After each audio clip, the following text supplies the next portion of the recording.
les belles dames, kobo sanate kozala abonné, pe ko cliquer na cloche pour boyer ba vidéo nyonso yasika. Merci.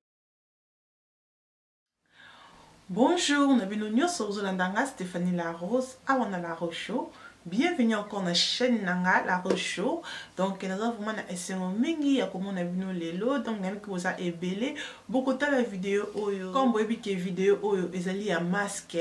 Comment ya kotika ka toujours elongi na biso ezala kitoko. Comment ya kotika toujours poso na biso ezala toujours kitoko. Donc, lelo na ye awa pona koloba kiso donc on va âge moko boto comme na âge ba 30 ans. Please mata likolo okomona ke elongi na biso ekomaka ko benda na poso okomona ke poso mona mutu otikali alatela mbabo mona ba poso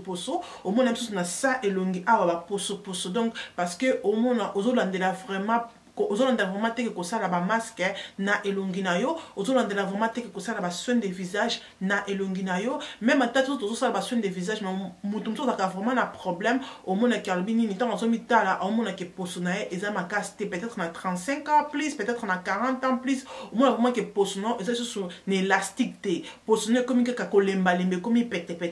donc na libino technique moko les belles dames ba maman ba papa ozana posa te ki akokende basala yo opération na peut-être que ba benda yo elongi ne comme le col ya biso boye oh non parce que on a ba poso peut-être ba poso bimayo ezo lemba okaka wana eza la ka vraiment jolité ce qui na kolukata photo ya mutu moko na tila bino na la famille ba poso wana la ka biso vraiment qui to côté au moins ça la ka biso le col ba ride na se ya miss au moins no cha maquillage ezo vanda tele belle dame pour la nini parce que poso moko lembe tika kaka wana yango to mona ka mingi ba mindele ce kaka na mbongo na ya kokene na hôpital pour basala opération pour la nini ba benda e poso mais oya biso awa les belles dames tozo kende hôpital te tozo kende te ke ba benda biso poso ezali vraiment important les belles dames ya kosala ka masque o nazola kisabino comme ngana la kisabino bloko na nyonso on la kisabino na chaîne nanga ezala ka mingi naturel les belles dames na loba quand même oza na zemi même oza na zemi te même oza mwana même oza mokolo ezali masque encore naturel même oza na poso ya oza na problème à poso te donc to sala ka masque te ce qui cause un problème à poso même on a un problème à sauter c'est normal donc c'est vraiment obligatoire donc comme que ça la masque na elongi na biso soin de visage na elongi na biso pour na kobimisaka toujours lumière na elongi na biso donc on a libino vraiment masque encore vraiment kitoko masque encore pour na ko aider poso na biso ezala toujours na élastique nango elemba te élastique nango ezala toujours makasi o ezali ya maki na loso donc ezali vraiment facile les belles dates na na ndaku o mso o mona ngo na sala nango po anini la rose sala comme les belles dames tala elongi nanga tala elongi nanga les belles dames na vraiment na bita na ti maquillage mingi te na la sabino pesante sans maquillage nous comme elongi nanga parce que na landela ka elongi nanga so tali mutu peut-être ya âge nanga au monde au comparer elongi nanga na peut-être au monde que elongi nanga eza nazo bima na âge nanga sur na pesio peut-être le baké la rose ça na âge wana ben oui na âge wana mais parce que nazo landela ka elongi nanga nazolandela ka nzoto nanga peut-être au monde que eps na bimi mwana mukie au monde que la rose na âge bana mikie non na âge bana mikie na âge à 30 ans plus donc c'est ça qu'il faut na landela ka poso nanga pour na lose qui gèle nanga te yango bomona toujours na la cabine ba secret oyo ezali vraiment important wala na poser des choses pour na yo ya kosala masque oyo lelo na ndako. OK les belles dames on a bimbino awa na cuisine to sala masque pour na bongsa elongi na biso comme d'habitude to sala masque na biso ezali ya loso na maki masque oyo ezali vraiment très bien pour na ko garder elongi na biso et bimisa lumière bien pour na kolongola biso ba pognos ba skin nyonso ba dead skin donc ba poso nyonso oyo kufa na elongi na biso et pour na ko garder que elongi na biso ezala toujours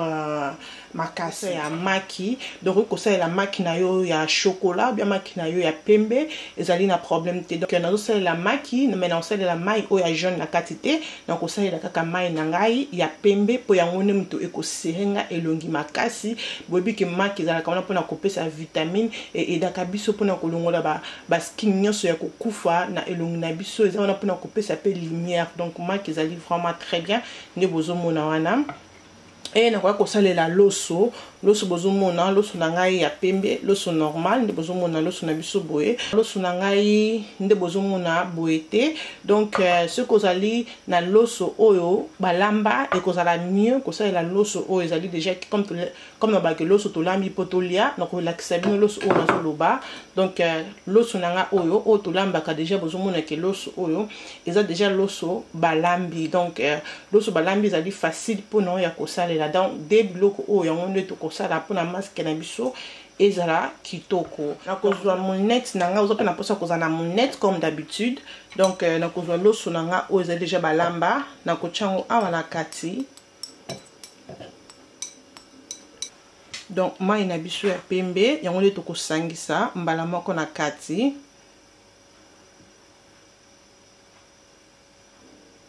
donc voilà comme bomoni wana mai na ngai na loso na nga ekomi ensemble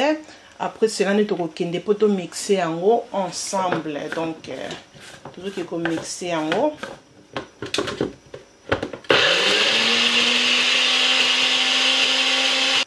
donc tout wana. Donc voilà les belles dames, on a continué la salle de bain. Donc comme d'habitude, donc c'est la masque dans la brosse dans la boson on a il y a plat. Donc on est dans c'est la masque, coach na maboko. Donc dans un problème au côté brosse nous sommes on utiliser, dans un problème té. Donc on a dans ça masque dans la chang aussi ko on boson on a masque dans la ngwana.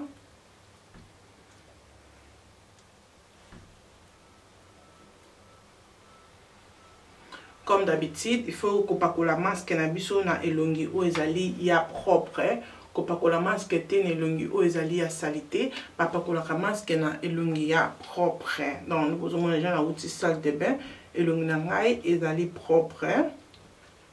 Na moni vraiment na brosse na nga oyo ezokuya et ça salité na salle de bain. Donc non c'est la nga maboko et de la plus facile.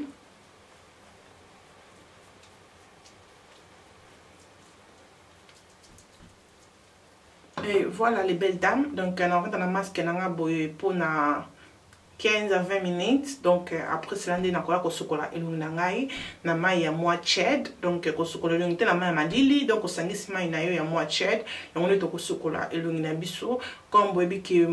maki na biso ekangaka biso vraiment elungi makasi. Donc tant on sali masque na boye, il faut que vous allez sûr que ozoloba te pe vous stressé te. Donc ce comme qui na tongo ozana temps ko sala ngote et ko sala bien mingi osala ngo avant que aucune colère na pourquoi on a bi ko longoli maquillage parce que nga za question na ti masque na nga bo journée na ti masque na ta ka maquillage te mo kona vraiment na ko fana vraiment pour son ngai ele ka mpépé donc ba vitamine nyoso ekota pour na ko luka na ko tout fait sur pour son ngai na ba maquillage donc so mo ko za mutu o chaka maquillage ko ko ma sans maquillage te na ko ba keton o ti masque na yo après ko ti masque na yo chango na pourquoi parce que la peau avant que kinde kola là au coucher sous maquillage te donc la chango boye luka ki tango chango bana ba stressote parce que maki kaka biso vraiment elongi makasi ni naza comme déjà ko kanga elongi et kanga vraiment elongi makasi vous allez absolument que vous allez stress donc vous allez vraiment relaxer pour na masque na yo et ça là na elongi donc on a kokuta na bino après 15 à 20 minutes à tout à l'heure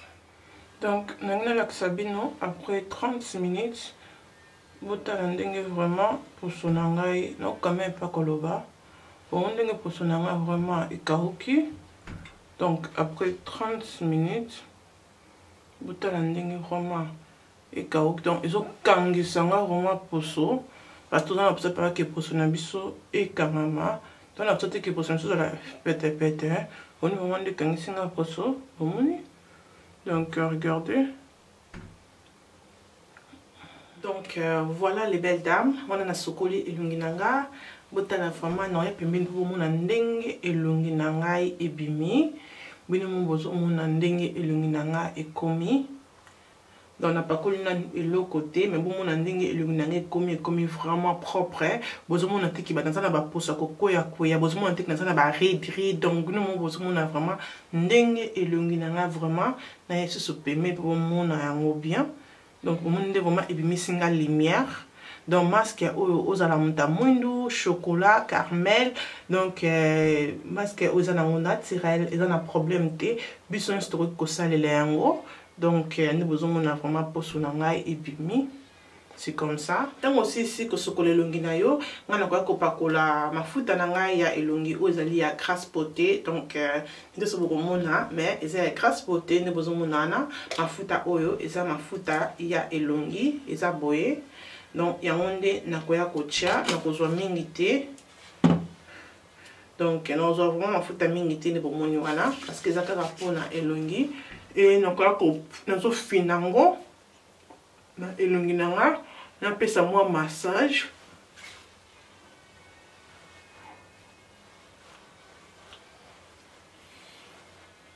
Donc voilà, c'était ça que naiki nango. J'espère que vous avez aimé la vidéo. Ce comme que vidéo les belles dames et c'est pélicio. Comme vous savez que aimé vidéo et que ça l'a vraiment bien puis que vous allez abonner dans la rocho et que ça l'a bien makasi que vous savez que la danga na The Boss Brothers TV na CPLA TV. Merci na bino sur vous allez qui wana nzamba pambola bino wana tukutani à la prochaine. Tinate et Kominatina. Bye.